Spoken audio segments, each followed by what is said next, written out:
Well, you are very welcome to this question and answer session about Putin's disastrous war, and this one is based on Patreon. Our first question comes from Tom, who says, look, Russians go on about this war being existential for them, but what about us? Isn't it existential for us? If Russia is allowed to flatten Ukraine, a burgeoning, if flawed democracy, then haven't we not lost our legitimacy? I feel there is a gap between Russia, where it's believed to be existential but isn't, and the West, where it's not believed to be existential but in fact is. As far as any kind of threat coming at a society, especially a society that's a democracy, goes, there are two levels of existential. The first level is whether you're going to be able to go on at all, right? And the second level is whether you're going to be able to go on as you would like to go on. So let's take an example. You might argue that a certain kind of threat coming at the West will lead to societal collapse in the West. Or you might argue that a certain kind of threat coming at the West might lead to democratic collapse, but not societal collapse. So it's very important to distinguish between these two things. Something that is more existential than just losing the way we organize our politics, and something that is just about us losing our democratic safety nets, our democratic values, our democratic counter-majoritarian institutions, and so on. Now, having put this on the table, I actually think your question doesn't take the threat seriously enough, because Putin isn't a threat to our legitimacy. He's a threat to us. Now, you might say, what are you talking about? If he continues advancing at a rate of a mile a month, which he won't continue to advance that way consistently, then even if he does continue to advance that way, he'll reach Berlin in 300 years. So what kind of a threat are you talking about? They're stuck in southeastern Ukraine. Well, let's paint a picture that Putin's got in his head. And that's that a few Viktor Orbáns get elected in the West. The West gives up on wanting to isolate Russia. It certainly gives up on wanting to protect Ukraine from Russia. Russia is allowed to have Ukraine. Well, then Russia can mobilize on the border of the Baltics, get inside one of the Baltic states, challenge Article 5. There'll be no response from the West, Mr. Putin thinks, because the Baltic states are not really members of NATO proper, no matter what it says on the piece of paper. We can challenge NATO that way. Once Article 5 wobbles, NATO is effectively dissolved. On I go, and little by little we're going to have a situation where we want to control, with the Kremlin, all of Eastern Europe. Now, that's what's got to be stopped, and that's what's coming our way, right? So this is a project that's after us and not just after our legitimacy. Miho asks, from what I've seen, Bellingcat has been doing good work with some misses here and there, and it's right now being attacked by so many on social media. Do you have any comments on Bellingcat and what has been happening? Well, I don't have to get everything right, factually or if you like, interpretively. But do I think, Elliot Higgins is some kind of nefarious actor? No, I don't. I think he is, in fact, quite a benign actor. He is almost with a kind of naive geekiness committed to figuring out what went on in each single investigation that they have. I've spent time in person with Elliot Higgins, and I can tell you that he is a trustworthy character, and if he's got any faults, it's that he is a bit of a hyper smart SquarePants, and he's just wanting to piece everything together. So if there's anything up, it's that. It's not anything nefarious as far as I can see, and my sort of epistemic disposition toward Elliot would be one of seeing him as a good actor. Anthony is asking, Vlad, you talk a lot about how the Russian regime mobilizes little by little the population without trying to overdo it. Could you elaborate on scenarios that they are afraid of happening? You're very pessimistic about the Russian people rising up, but then what are they so afraid of? Why doesn't Putin just politicize everyone behind him and drop the whole depoliticization thing? So, Anthony, you can't at will politicize or depoliticize your population unless basically that's where the wind is blowing and you sort of push the wind further along. But you ain't going to do it if the wind's going against you. So there are four possibilities here. That Putin wants to mobilize the population much more, and that he can. And the area to look out for is kids, school education. Putin is probably aware he's lost, on the whole, the generation of the very youngest adults, but he hopes to skip them and get through to the kids and tell them that they're going to be part of some kind of great war that's going to be continuous with the Second World War when they grow up. So the first scenario is he wants and he can. The second scenario is he wants and he can't. The third scenario is he doesn't want and he doesn't. And the fourth scenario is he doesn't want, but it happens anyway. Because that radical pro-victory party gets out of control and pushes society along with it. So there are these four possibilities, but you've got to understand that they are mostly going to be a product of cultural moments of moment floating about, not the will of an individual. In terms of the Russian people rising up, what you're typically going to see is a situation where there is movement that's bottom up and movement that's top down simultaneously. That's how it has to happen. You cannot overthrow a regime like Mr. Putin's regime unless there's a combination of bottom-up movement and bottom-up leadership, but also cracks at the top. So we often sort of cartoonishly talk about whether it's going to be bottom-up or top-down. The truth is, it's going to be a messy combination of the two. Good Pants says, I have a meditation on depoliticization as an American citizen. You share it. And when you're getting depoliticized as a citizen, my advice is always focus on agency. Focus on cause and effect. Focus on who's going to do what, how, by what mechanisms, under what constraints, within what time frame. And then you can say, well, that's a train I'm not going to get on. I'm not going to get on it because it kind of gets close to one of the destinations I like, but then there are these other destinations I don't like, and I fancy the train might break down anyway, and it's not efficient, and there's going to be another train that does a better job for me. So it's agency as opposed to magical thinking. About uncertainty, we'll have a guest, just as you remind me about. We'll have a good guest who's solid on uncertainty on the chat channel. If I'm as a political agent in a situation where I don't know what outcomes are possible, I don't know what courses of action are possible for me, and I don't know what outcomes my potential courses of action are going to generate, I am not in a situation of risk management. I am in a situation of uncertainty.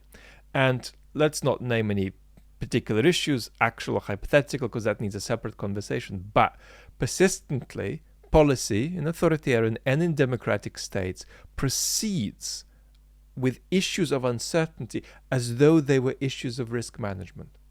Let's take a sort of farcical example. If I land on a different planet and there is a forest there and I want to walk into the forest, and I'm wondering what threats might be there that I might face? Well, I don't know. So it could be that it's a forest that has wild boars in it. It could be a forest that has bears. It could be a forest that has creatures I have never imagined existing. Now, I can't, before entering that forest, do a risk management analysis because I just don't know what risk to life and risk to body I'm going to face if I walk 2 miles into the forest. You see? And it's a real misconception for me to sit there and approach the situation with a risk management mentality. Imagine there is, more politically concretely, God forbid, a horrendous global pandemic in 2030. And it's coming, but we don't yet know what the death rate is. And we also don't know what the post-viral disability rate is. When a big virus comes through, a section of the population remain permanently disabled by it. So before we know that, we can't do risk management on that, because is it going to be 4% of people who are going to get disabled by that virus, or 44? And you're in a situation of uncertainty there. You cannot think you're doing risk management. So this is very important. And many issues we face are a combination of the two, right? So the issue of nuclear risk, for example, is an issue that combines manageable risk and uncertainty, because there's plenty we do know. I mean, we do know that if Mr. Putin uses a single non-strategic nuclear weapon in Ukraine, nobody in Paris will die. Yeah? We know plenty of things like that. But there is enough uncertainty there, for example, about how decisions might get made in Russia, that we cannot sit here and say that we've got a 0.8% chance of nuclear escalation if we take this course of action.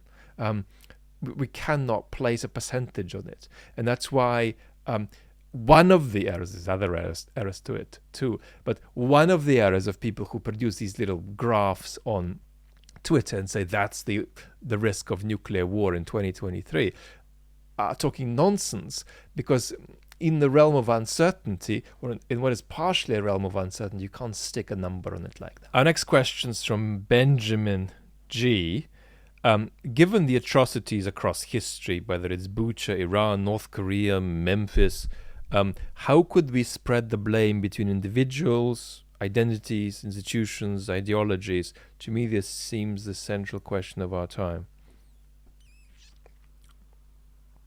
Well, in a way, I've tried to say a little bit about this in my evil video, but on the main channel.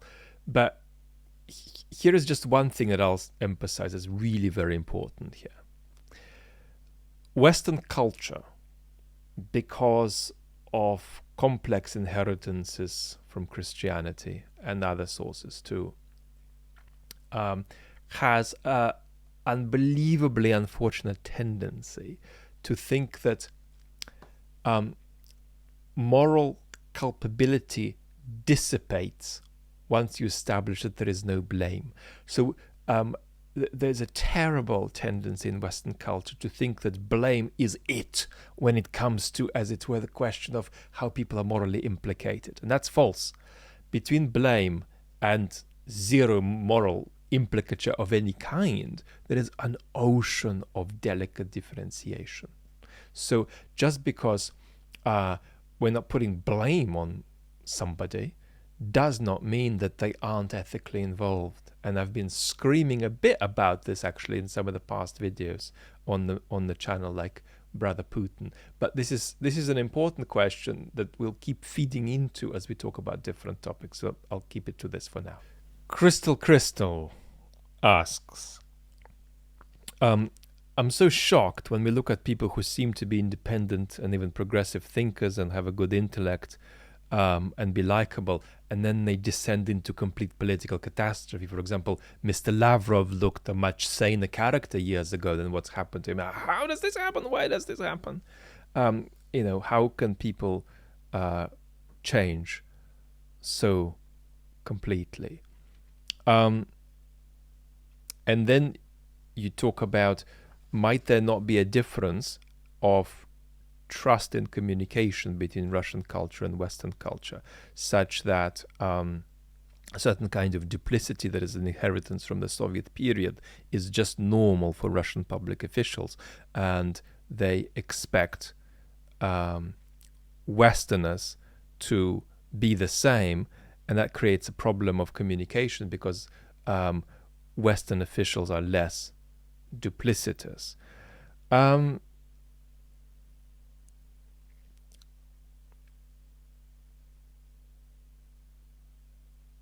I think that I wouldn't exaggerate the cultural differences and similarities here,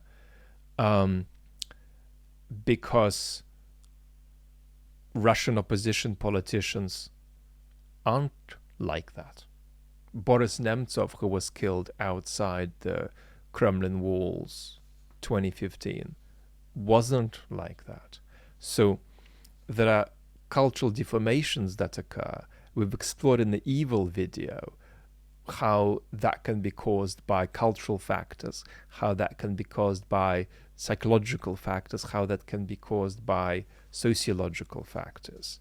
And in terms of how people change in politics and sort of go from normal to calamitous, you're not looking for political figures to be saintly. What you're looking for is for them to be checked. You are not going to have in any culture people who look remotely healthy or normal in your politics unless they're appropriately checked by institutions, by rituals.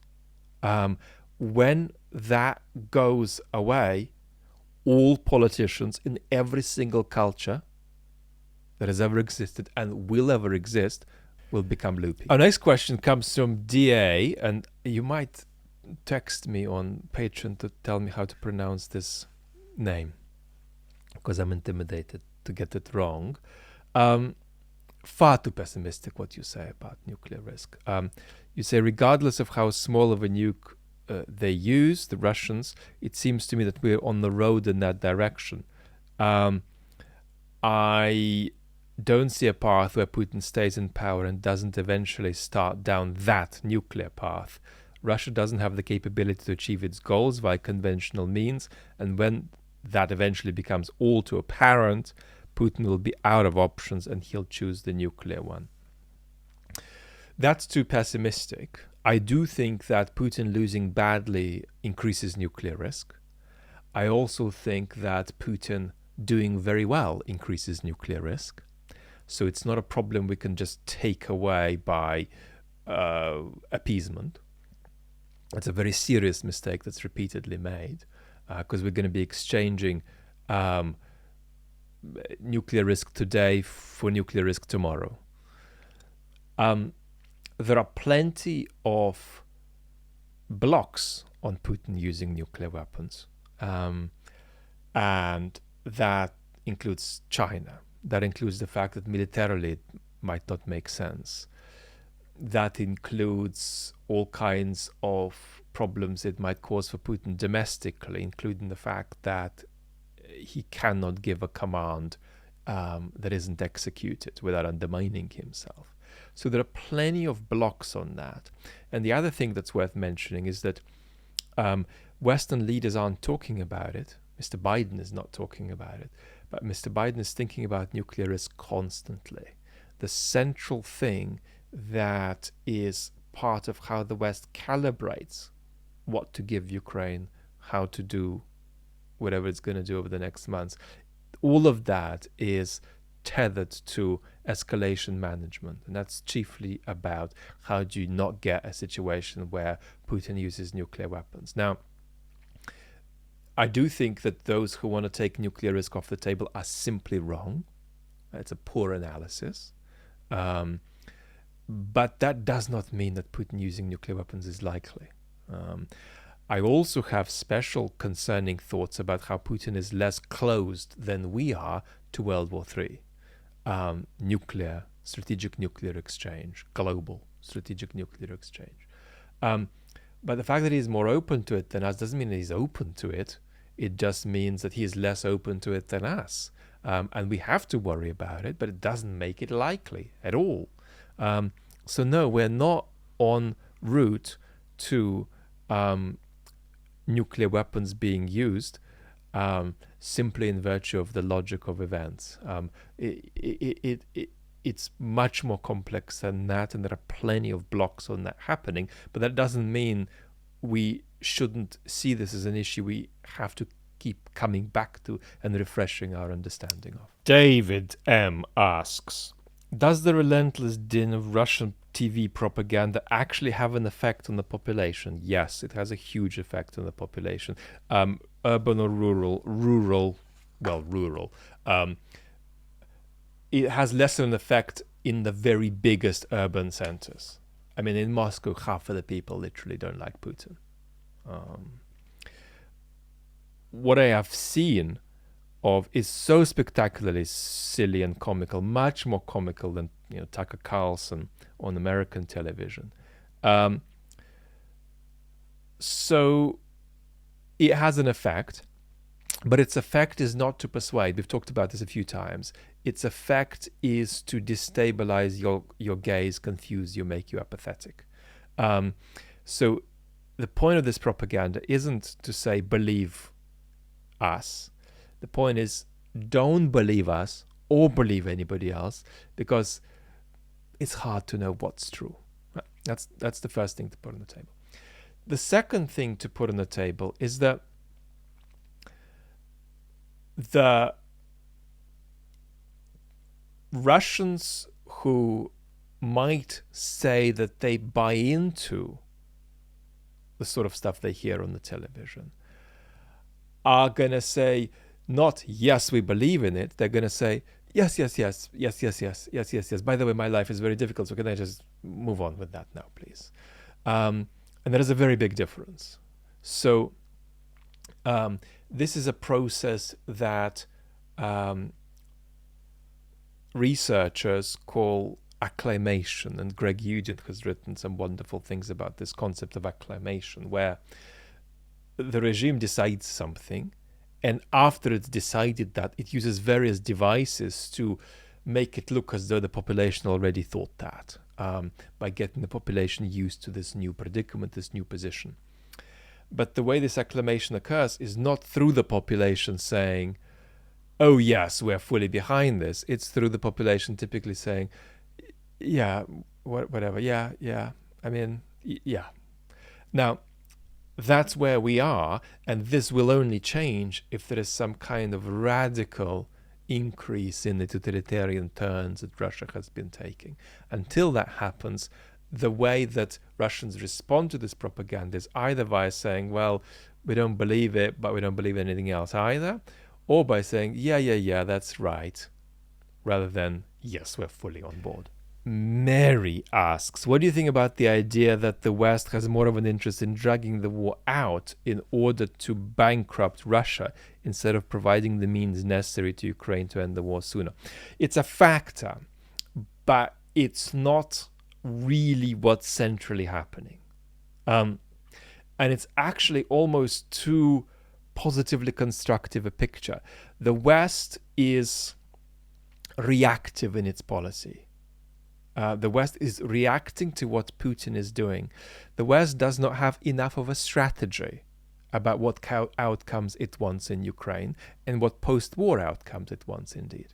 The West's strategy is, let's get Ukraine in a better position and then see what happens. Maybe Ukraine will be able to do a great job of putting the Russians out, or if they can't, maybe they'll just be in a stronger position for a potential future negotiation. We'll see what happens with that. So Western policy is to reactively put Ukraine in a better position and see what happens. Yeah. So there's room to develop a more constructive and more positive strategy. We're going to talk about this on other occasions.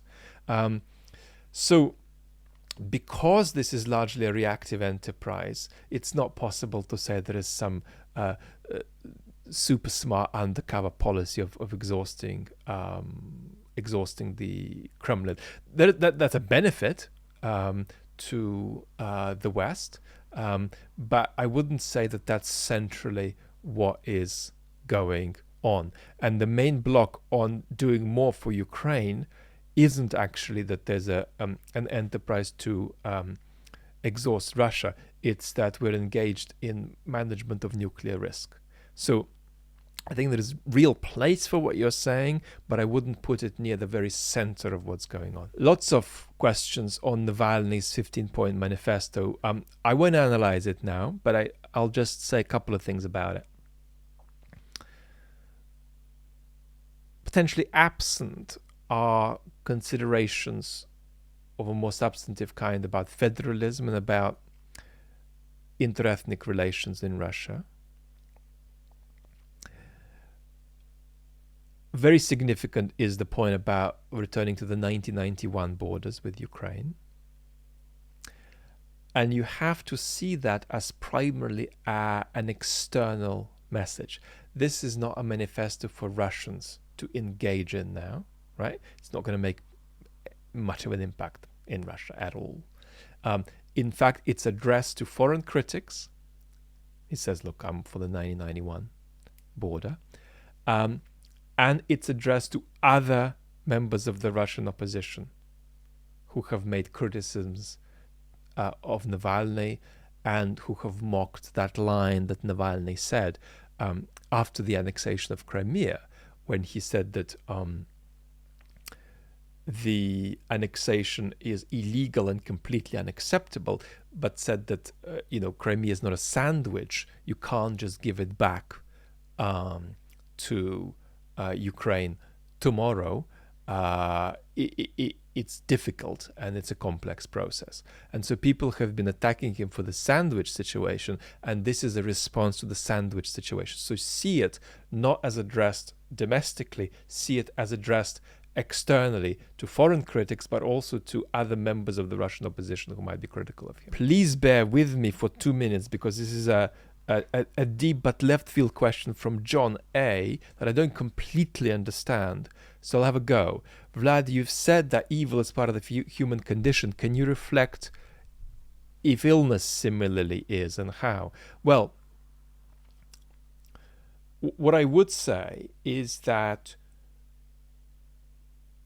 healthy people are people who are potentially sick,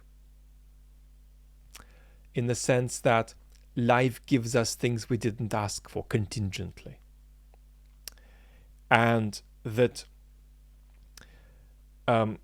frailty of human constitution is a universal feature of human life. As Nietzsche says, for every Raphael, there are many Raphaels without hands.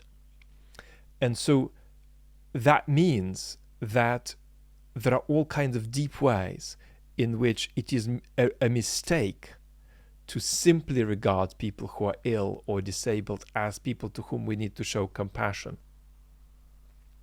No, their journey is deeply tied to our journey, and understanding their journey through illness, through life giving them something they didn't want, is centrally part of us understanding our lives. Because our lives certainly contain the possibility of us being given something we really, really don't want. This is literally less than 2 cents. Marcin asks, can you talk about Belarus? Things look bleak. What's a plausible best case outcome 5-10 years from now? It doesn't look pretty, does it? I am going to say something very brief, Marcin, because I think we should have a separate conversation about Belarus. The importance of Belarus in the war is underestimated, and the importance of the Belarusian opposition is also underestimated. And it's very important for Ukraine to engage more than it's engaging now with the Belarusian opposition, and understand how far we're talking about defeating a certain kind of political model, an imperialist authoritarian model, on the ex-Soviet space. What's troubling with Belarus is that it's got this predicament of being under the Kremlin's thumb. What's positive about Belarus is that it does not have an imperial complex like Russia does. So it's much easier to imagine Belarus just becoming a democracy once you lift the boot off it. If you get rid of the Kremlin, if you get rid of Lukashenko, it's not very hard to imagine Belarus becoming a relatively stable democratic society. That can't be said about Russia. It's much more complex. So it's a tragic situation where Belarus is, if you like, culturally freer, but politically terribly imprisoned. We're going to talk about it more. And I believe that the story of Belarusians who are opposing the Lukashenko regime, it's a story that needs to be told more, understood more, and brought into our understanding of the dynamics of this war. Relative Timeworks asks, it seems to be most projections I've seen online are focused on the inevitability of Ukraine victory. What do you foresee in the event that Russia starts to make significant progress? I don't think that the support that Ukraine is currently receiving from the West is naturally commensurate with Ukraine winning and, let's say, pushing Russia back to the 1991 border. That could happen, but that is not a trajectory that we can honestly say that we're on. So if we want to be on that trajectory, we've got to talk about what that takes. In terms of the inevitability of Ukrainian victory narrative, I think a lot of people in this community just watch anti-Russian and pro-Ukrainian channels. And there's nothing wrong about that. They are activist channels, and a lot of them are an excellent part of your diet. I think a lot of the criticisms aimed at these channels are unfair. Why is somebody who is broadcasting sort of, daily or twice weekly updates about the war, why do they have to be an East European expert? Well, if they're not pretending to be one, that they don't need to be judged by that standard. So I think that criticism is often unfair.